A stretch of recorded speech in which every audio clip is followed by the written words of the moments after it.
Mr. President, before we let everyone else ask a final personal question of you, we'd be remiss not to ask you about an issue that everyone on the internet is buzzing about today, the Republican filibuster of Senator Hagel for your Secretary of Defense nomination. Are you worried that this nomination is not going to go through?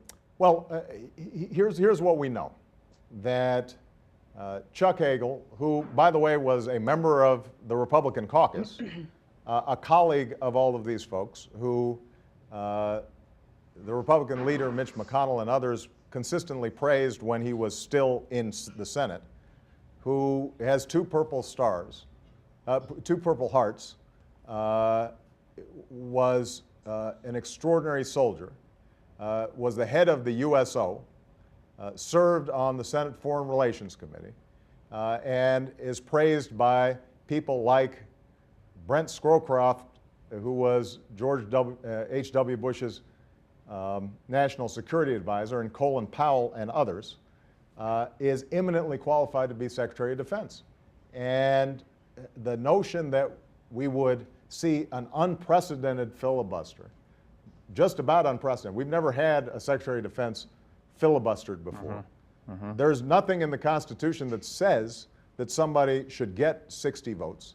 There are only a handful of instances in which there's been any kind of filibuster of anybody for a cabinet position in our history. And what seems to be happening, and this has been growing over time, is the Republican minority in the Senate seem to think that the rule now is that you have to have 60 votes for everything. Well, that's not the rule.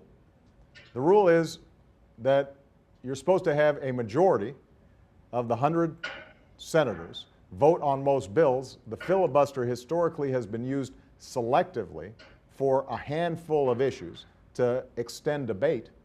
But we don't have a 60-vote rule, and yet that's become common practice. And this is just the latest example. We've seen it on judges. We've seen it on deputy Treasury secretaries.